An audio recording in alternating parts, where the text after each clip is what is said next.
Hi, thank you for joining me. This is The Forbidden Depths of the Grand Canyon by Jason Gray.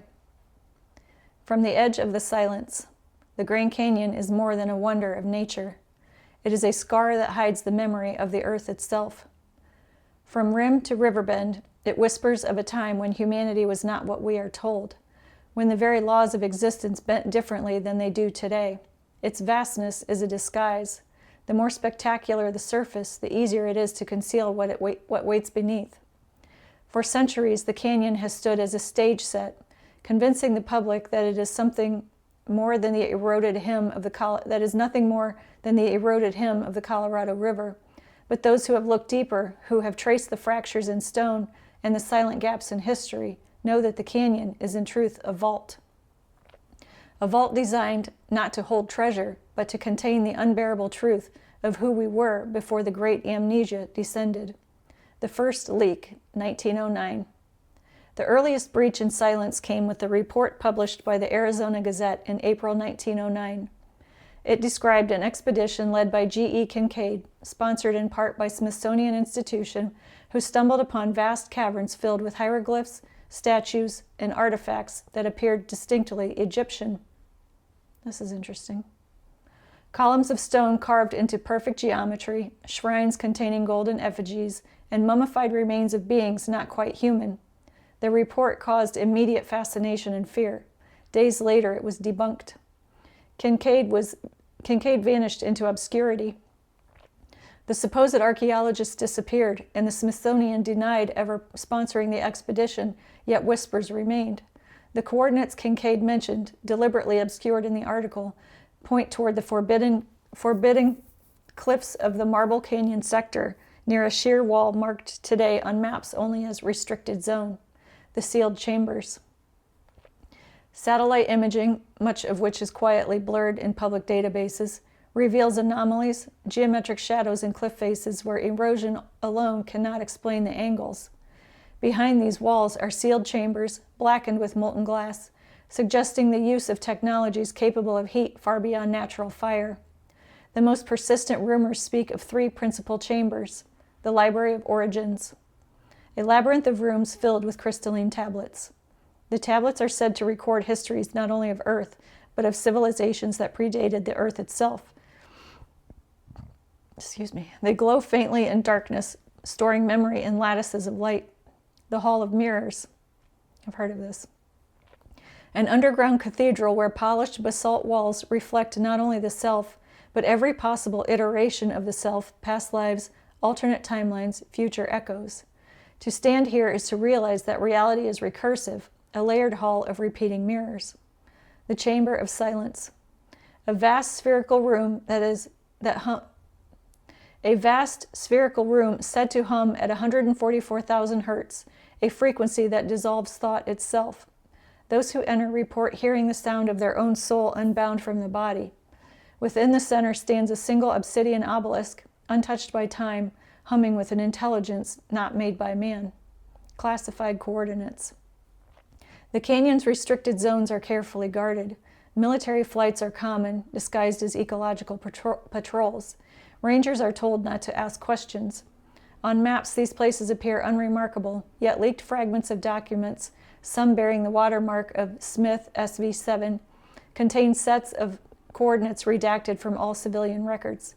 Among them, X 17.144, Y 36.214, Z 111.972, believed to correspond to the entrance of the Library of Origins, now collapsed and sealed with rock slides.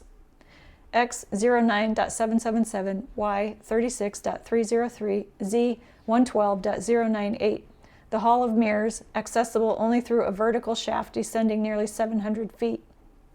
X 00.000, Y 36.111, Z 112.666. The Chamber of Silence, location erased from all topographic surveys, its existence whispered only among keepers of the vault. These coordinates do not align with GPS as we know it. They operate on a different grid, what some call the Atlantean Meridian, a system older than the Greenwich Prime. To unlock them, one must transpose the numbers through Tesla's 369 spiral overlay them on star charts of Orion's belt, and shift them against the lunar phase at the moment of the equinox. Only then do the entrances,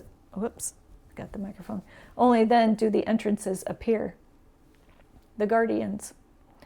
The canyon is not merely policed by soldiers. Its true guardians are older than America, older than recorded history. The Hopi speak of the Sipapuni, the place of emergence, where the ancestors rose from the underworld. They warn that not all who dwell below are benevolent. Legends describe beings of smoke and flame, guardians who walk between form and formlessness, watching intruders with eyes that shimmer like obsidian mirrors. Those who dare to enter without permission often vanish. Helicopters crash mysteriously. Explorers are found wandering miles from where they began, with no memory of how they arrived. It is said that the guardians are bound by oath not to keep humanity out forever, but until a precise moment, the event horizon, when humanity is ready, or when the structure of illusion collapses by its own weight. Why it must be hidden. The canyon's secret is not an archaeological curiosity. It is a weapon of remembrance.